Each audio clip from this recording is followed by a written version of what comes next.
transforming. And while geopolitics is clearly one side of this equation, the other side comprises of multiple shared challenges that, as regions, we must address together. I believe today's conclave, which focuses on business engagement in growth and sustainability between the two regions, is important precisely because it converges the two sides for jointly exploring emerging opportunities as well as challenges. With enhanced engagement, the India-Europe business relationship can be the cornerstone for a stable and progressive global economy and can offer new sources for growth. Both regions have recognized the mutual benefits of increased trade and investment and leading to a strong collaboration in various areas, from manufacturing to services to infrastructure sectors. Indian industry is excited about the ongoing FTA negotiations between India and the EU, India and the UK, as well as India and EFTA. We believe that these FTAs have the opportunity to further enhance cooperation between our regions. The emerging contours of our engagement cover many areas, and let me highlight a few. One, post the pandemic, India can increase its partnership with Europe in the field of healthcare innovation.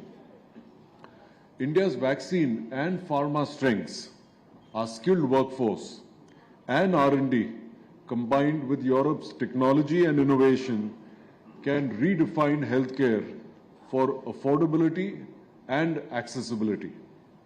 Second, the global transition towards renewable energy should be jointly led by Europe and India. And we have both set ambitious targets for renewable energy, and technological innovation partnership in these areas would go a long way. Third, the two regions must also collaborate in digital transformation, whether in fintech, e-commerce, and data protection, to create robust, interoperable digital ecosystems. Fourth is recycling and the circular economy. These are very important components of our engagements. And India's ambitious goal of eliminating single-use plastics and Europe's circular economy action plan share common aspirations. Finally, multilateralism is an essential aspect of the partnership between India and Europe. Both regions must work together for strengthening the multilateral system and creating a more inclusive global order. India has assumed the presidency of the G20 this year and is working with G20 nations to tackle some of the world's most pressing issues. Our Honorable Prime Minister has stressed that India's G20 presidency is a presidency of healing, of harmony, and of hope. On these lines, the priorities for Business 20, one of the most important engagement groups for G20, relates to inclusive global value chains, financing the economic recovery, and digital and financial inclusion, amongst others. CII, as the Secretariat of B20 India, is working with all partners in these areas. India and Europe have a strong and symbiotic partnership which holds immense potential for global growth and recovery. And we look forward to working with our European counterparts to realize this potential. Thank you.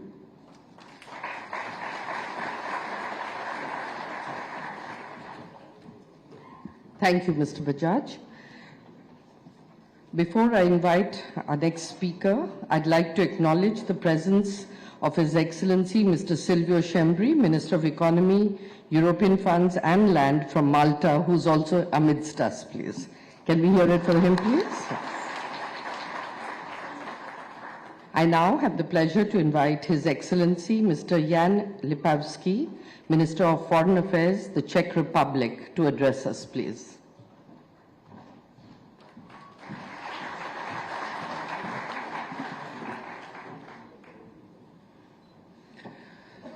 Minister Jaishankar, Minister Rasmussen, representative of the Confederation of Indian Industry, ladies and gentlemen.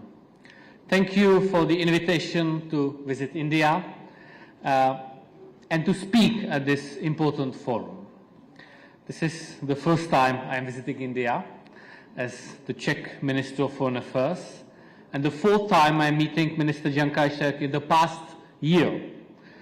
This frequency of our contacts demonstrates our mutual interest in strengthening bilateral relations between India and Czechia in all areas.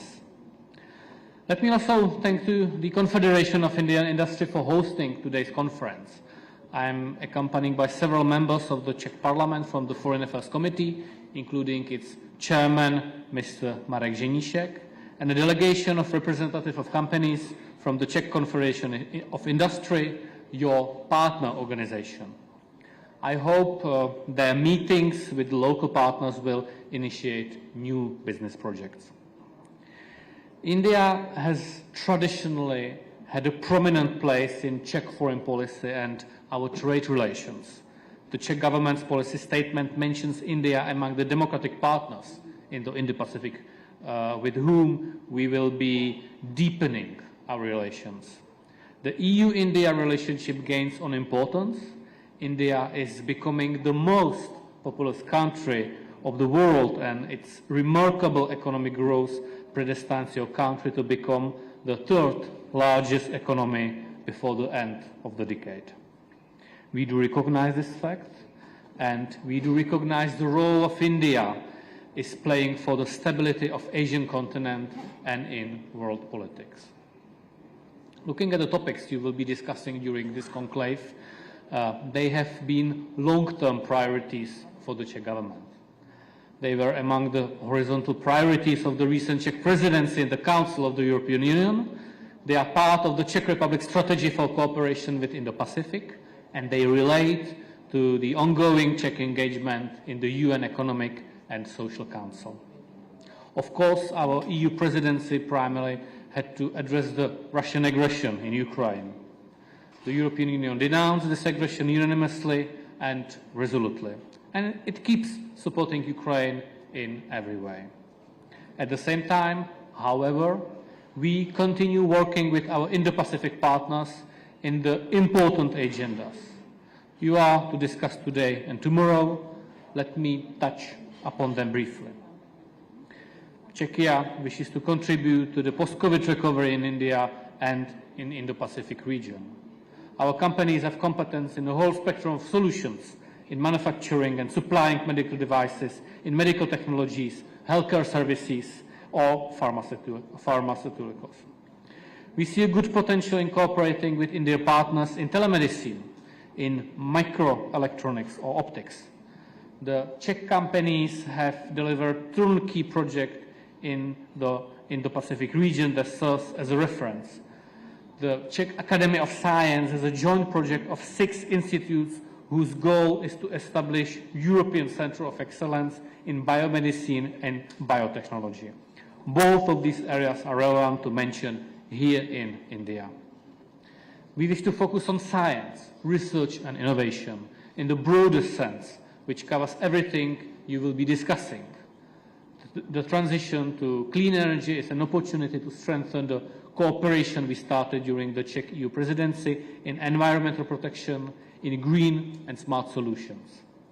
The global energy crisis induced by the Russian aggression in Ukraine has stressed the need to diversify our energy mix and to work for strengthening the resilience of our partners in the Indo-Pacific. Clear energy transition is a key to this goal, and India is a crucial partner in the region for us. We can succeed together elsewhere in the Pacific as well. I mentioned the Czech government policy statement, and I should like to refer to another of its chapters, digital transformation and digital services. India's investment in ICT in Czechia, the strong presence of company Infosys, is a great example of our joint effort so far. Cybersecurity must go hand in hand with digitalization, and we are interested in enhancing our bilateral dialogue on cybersecurity, cybercrime, and hybrid threats.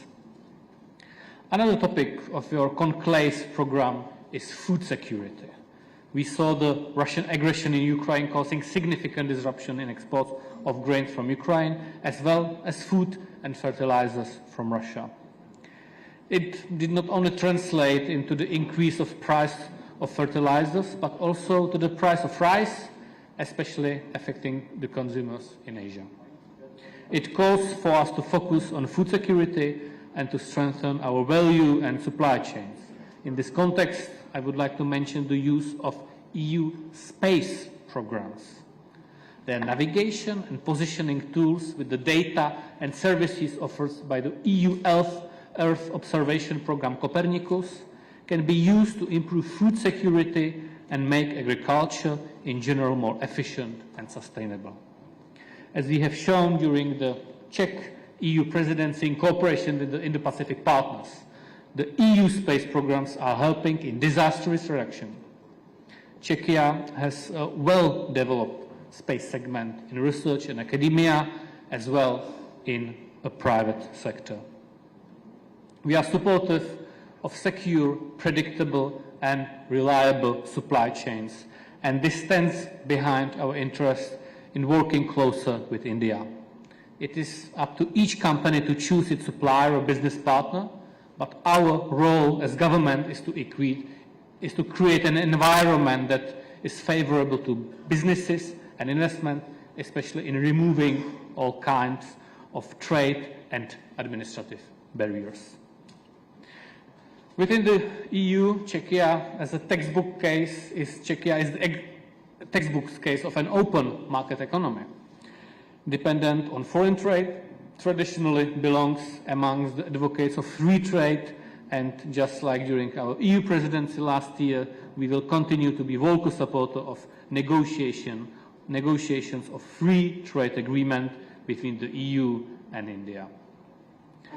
One of the sources of Czech pride and reputation in the world is the Czech education system and our universities. With India, we will intensify the cooperation between universities and research institutes, as well as scientific mobility. But we are also focusing on employment agenda too.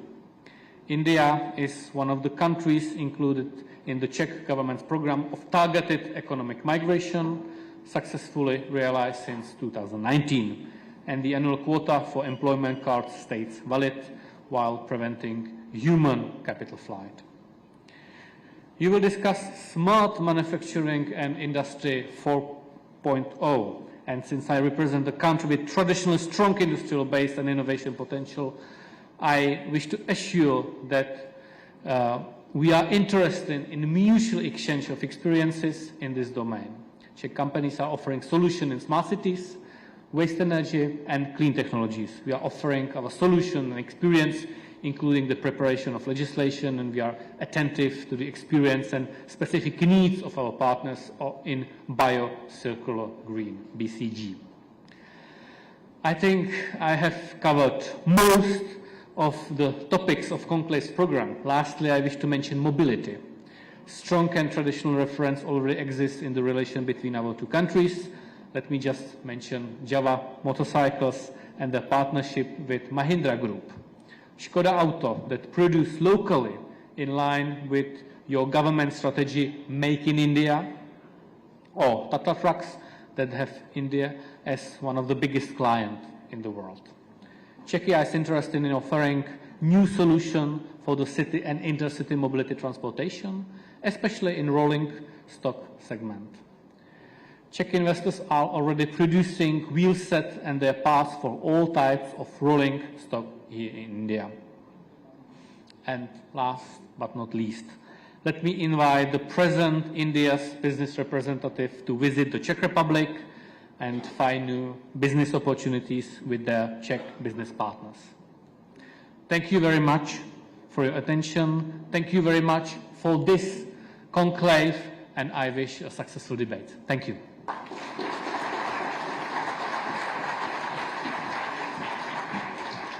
Thank you, Excellency. And I now invite His Excellency Mr. Lars Løkke Rasmussen, Minister for Foreign Affairs, Kingdom of Denmark, to address us, please.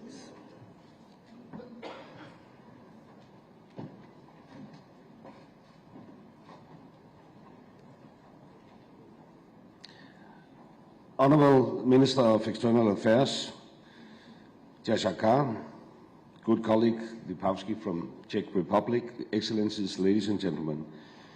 It is a pleasure to be here for this opening of the India-Europe Business and Sustainability Conclave. And I must say that I'm deeply impressed with the progress India has made since my last visit in 2019 in my former capacity as Prime Minister of Denmark. Driving around Delhi these last few days, I have seen electric buses, cars, and even electric auto rickshaws, which is a very concrete sign of the sustainable direction in which India is heading. The relationship between Denmark and India is expanding at a rapid pace and with a clear green direction.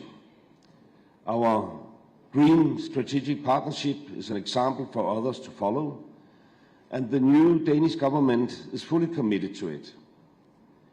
Its success rests on our shared values and ambitions. We have joined hands in pushing for a sustainable green transformation. Danish skills and green innovative solutions are in demand here in India, and we are proud to partner with India in achieving a greener future with more sustainable growth and green jobs, to the benefit of India, but also, and that is important, to the benefit of the world. Because I have no doubt that India will pave the way for others to follow. Private sector involvement is crucial for a successful green transition. Danish companies are present here today to demonstrate how their skills and solutions can contribute to a greener India. India is increasingly seen as a key partner in Asia, not just in Denmark, but also in Europe more broadly. India's economic growth and rising importance on the world stage is remarkable. India is an important anchor of stability in the Indo-Pacific region and a strong partner in promoting a rules-based order in the region and globally. I want, therefore, to congratulate you, Minister, on India's impressive G20 presidency. It shows India's growing international importance and readiness to take responsibility for global developments. India's success will be the world's success. Several Indian G20 priorities are also key elements of the green strategic partnership between India and Denmark. And I can assure you that we stand ready to support you in areas where we can make a difference. For a maritime nation like Denmark, freedom of navigation and open shipping routes are a clear shared interest with India. I am pleased that we have agreed to establish an Indo-Danish Center of Excellence on green shipping. A free, open and inclusive Indo-Pacific is not only of geostrategic importance, it is also a requirement for the region to prosper. Green shipping is fueled by green, clean energy, an area where Denmark is a global frontrunner.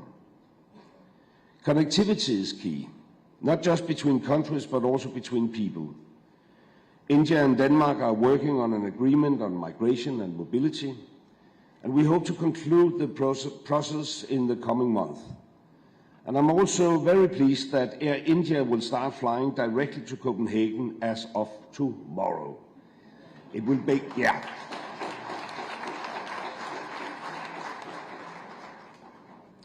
It will be much easier to go back than when I arrived a few days ago. I hope this will facilitate closer ties, also between businesses, which today is all about. We must take advantage of expanding commercial opportunities. India is already one of the countries where Danish companies have the highest numbers of employees. 166 companies employ close to 100,000 people in India, and I foresee that numbers will increase in the future. A third of those companies expect to invest further in India in the coming years. And I think this is a strong testimony to the opportunities Danish companies see in India. The progress India and Denmark have made is impressive, but we want to deepen our partnership even further.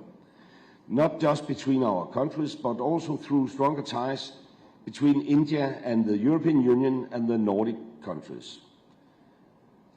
For that, I also want to express the hope that we could give more impetus and momentum to the ongoing negotiations about a free trade agreement between Europe and India. I truly trust our partnership will grow even further in the coming years. I very much look forward to driving this effort. Thank you very much.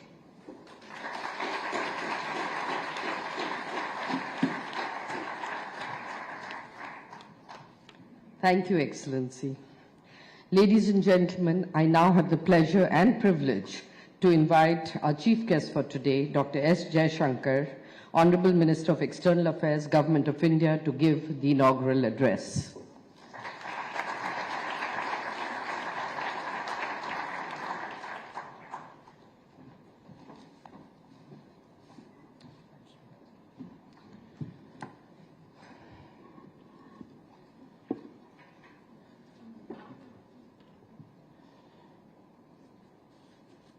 Mr.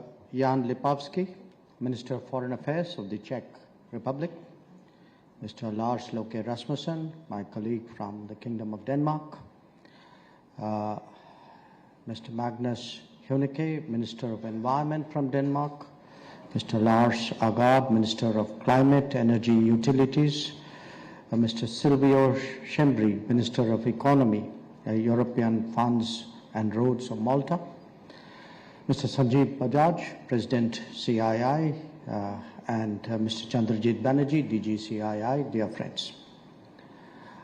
First of all, let me begin by commending the CII, the Confederation of Indian Industry, for conceptualizing and executing this inaugural edition of the India-Europe Business and Sustainability Conclave. I also congratulate Denmark for partnering us on this conclave, and the Czech Republic, Lithuania, Malta, and the UK for their association with the event. I would particularly appreciate the fact that two of my distinguished colleagues, foreign ministers, are here today sharing the dais. I had an opportunity yesterday and this morning to discuss our bilateral partnerships with them. And my Czech colleague, Jan, pointed out that we had met 4 times in the recent past. I think part of it is an association I had in my diplomatic career with the Czech Republic. I think there's still a hangover from that. And I was reminding Minister Rasmussen that I actually met him when he was here as Prime Minister, when I was one of you in my corporate capacity. And we then discussed how to take the relationship forward. And in the years that have passed, there has actually been very commendable progress. So, Excellencies, ladies and gentlemen, let me emphasize that businesses have a primary role in driving sustainability, and that is why we are all meeting here today. The enabler, however, is the larger partnership and the understanding between India and Europe. India and the European Union believe in a multipolar global order, share a commitment to promoting effective multilateralism, and are increasingly considerate to each other's geopolitical, economic, strategic, and security concerns. Visits and exchanges at the highest level are today a regular feature between India and Europe, including at the Prime Minister's level.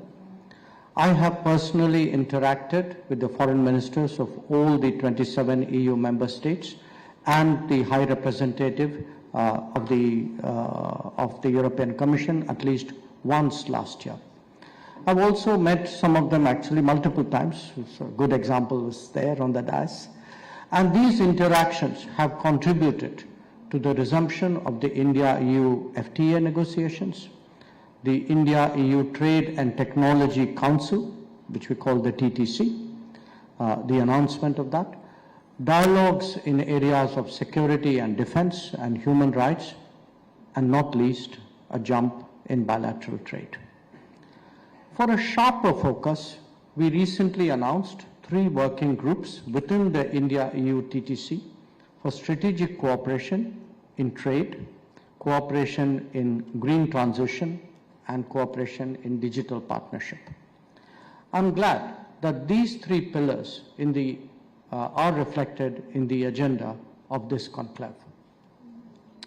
Allow me to briefly highlight these 3 imperatives, which will surely sustain our business relations, not just our business relationship, but the overarching partnership between India and large parts of Europe, and indeed the sustainability of the planet itself.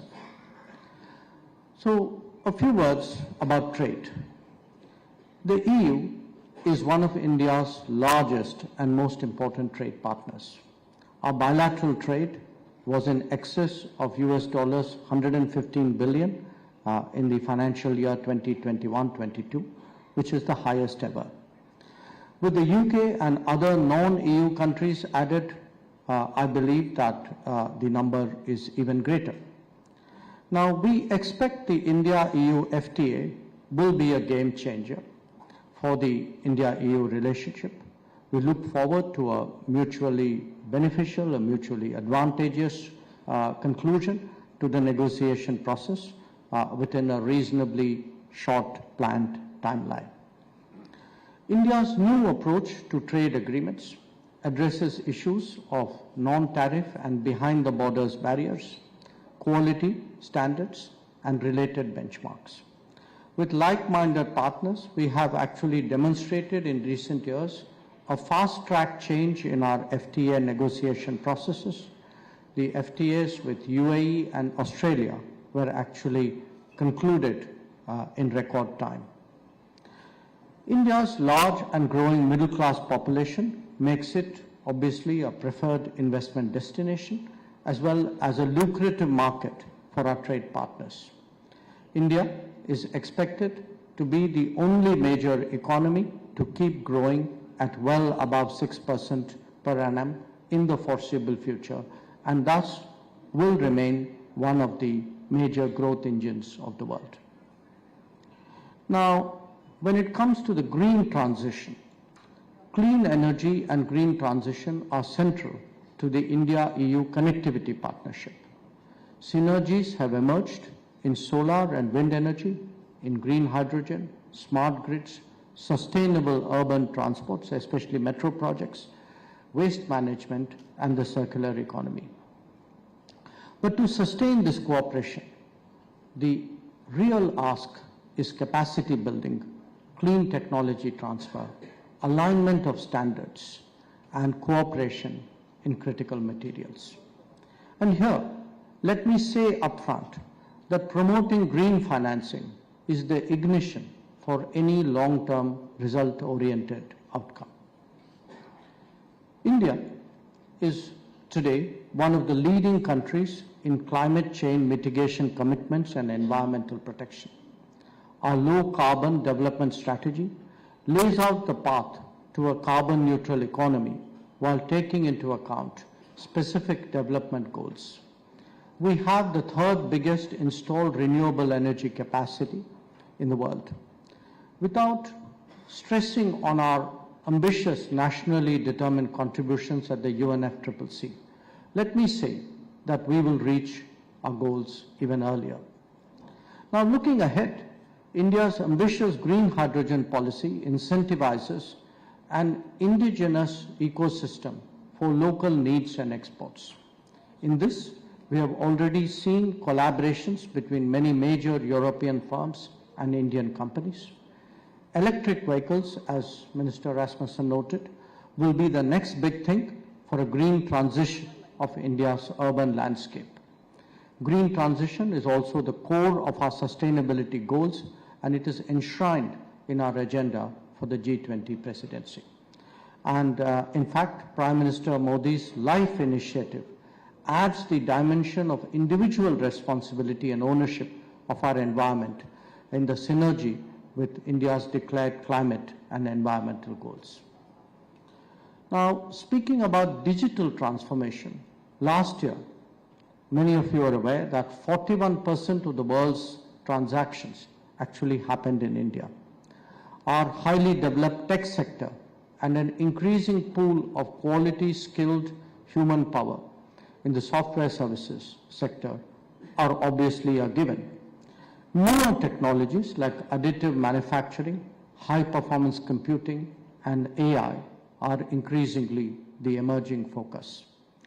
We are also putting together an indigenous chip-making ecosystem. India today can boast of more than 100 unicorns, many of them in the tech sector. But our digital success stories goes beyond these unicorns. It touches the common person. We have pioneered digital public goods on a scale previously unimaginable. Our innovative digital solutions for identification and banking, Aadhaar, and digital transactions, UPI, are unprecedented in reducing transaction costs and turning digital and financial inclusivity into a reality almost overnight for hundreds of millions of our citizens. Our indigenous development of 5G and digital commerce will surely empower our citizens even further. India's development through the digital model is affordable, transparent, scalable, socially transformative, and predominantly open-sourced. This model could be implemented in other countries and be integral to our development partnership and capacity building cooperation with the rest of the world, especially the global south. Digital connectivity is vital to the India-EU connectivity partnership and can include knowledge exchanges and capacity building in AI, quantum and high-performance computing, 5G and 6G, semiconductors, cybersecurity, and digital platforms. This could also serve to exchange views on strategic, political, and security implications of new and emerging technologies. Europe, I want to emphasize, is a natural partner in these areas. To all this now, let me say a few words on the future of India and the EU partnership. It is a subject on which you can see that the government has invested a lot of resources and attention in recent years. And I share the hopes of Minister Rasmussen and Minister Lepavsky that we will see much more progress in the days ahead. Now, many of you would have read terms like the fastest growing major economy, or well placed to negotiate global headwinds, or one of the world's largest markets, or even home to a youthful and growing quality workforce. These are actually today descriptions that we hear in Europe about India. How did we get there? Allow me to share how our cards have stacked up in recent years. In the last 9 years, Prime Minister Modi has undertaken several structural economic reforms, some of which were clearly politically counterintuitive. Nudging the informal economy to the organized sector, cleansing the financial system, rationalizing taxation, incentivizing production, doubling down on infrastructure and logistics, digitizing the government's interface with its citizens, and ushering in an ambitious energy transition. Each one of this was part of a policy mix which is today paying off. And that, mind you, is still just the beginning. We want our friends in Europe to appreciate that this momentum and its compounding strength will take us towards becoming a developed society by 2047. And along with that will grow the accompanying business opportunities. India's economic comeback and credentials are matched by our geopolitical weight, deriving from a strategic location in the Indo-Pacific region and an increasing defense and first responder capability. Europe and India can strengthen each other's strategic autonomy by reducing dependencies, cooperating on critical technologies, and ensuring supply chain restructuring. The India-EU FTA is therefore a very important goal, and the TTC will provide the structure and strategic guidance to this partnership as it moves forward. So in closing, I would like to say that India's relations with Europe are stronger and deeper than ever before, and this event itself is a testimony of that assertion. Between us rests the largest democratic and free market space globally. The business communities of India and Europe have a large stake and an enabling role in this transformation. I hope your deliberations will reflect what is at stake here not just for us but for the entire world, and how we can join hands to realize the economic dividends and democratic values that are inherent in our partnership. Thank you for your attention.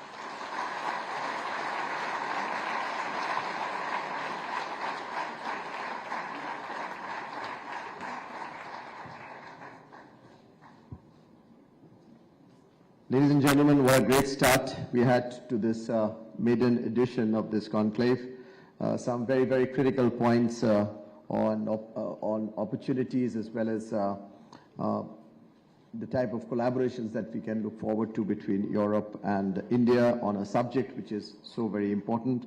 I'd really like to thank Dr. Jaishankar, our Honorable Minister for External Affairs, for gracing this very important occasion and talk about amongst many things, the role of business in sustainability, and also how the policy frameworks in India is really giving us this opportunity for business as India really walks the path of a green and circular economy.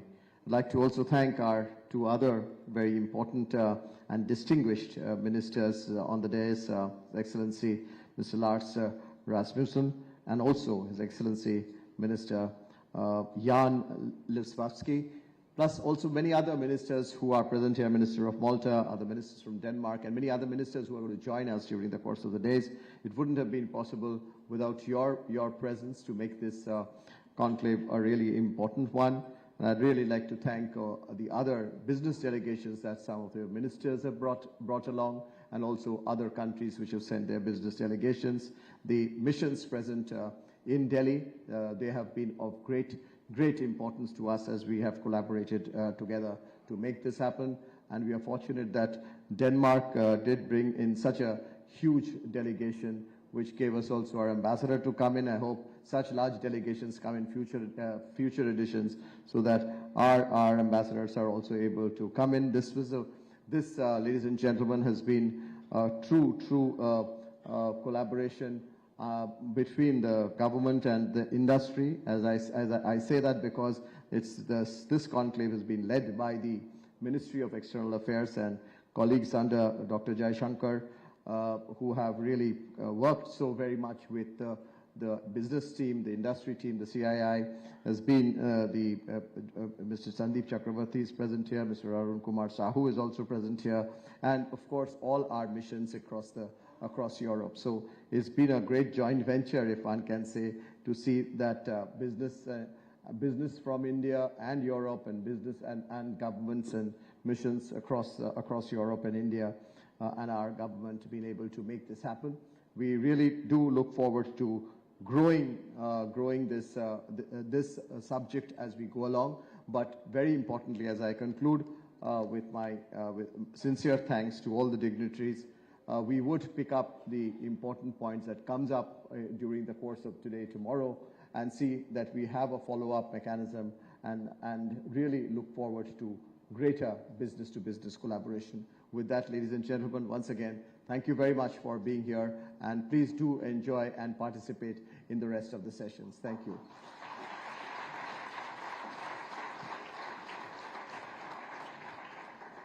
And before we close this, we have a small token of appreciation from CII for our ministers on the desk. May I request DG CII to... Okay, we'll have Mr. Bajaj hand over this to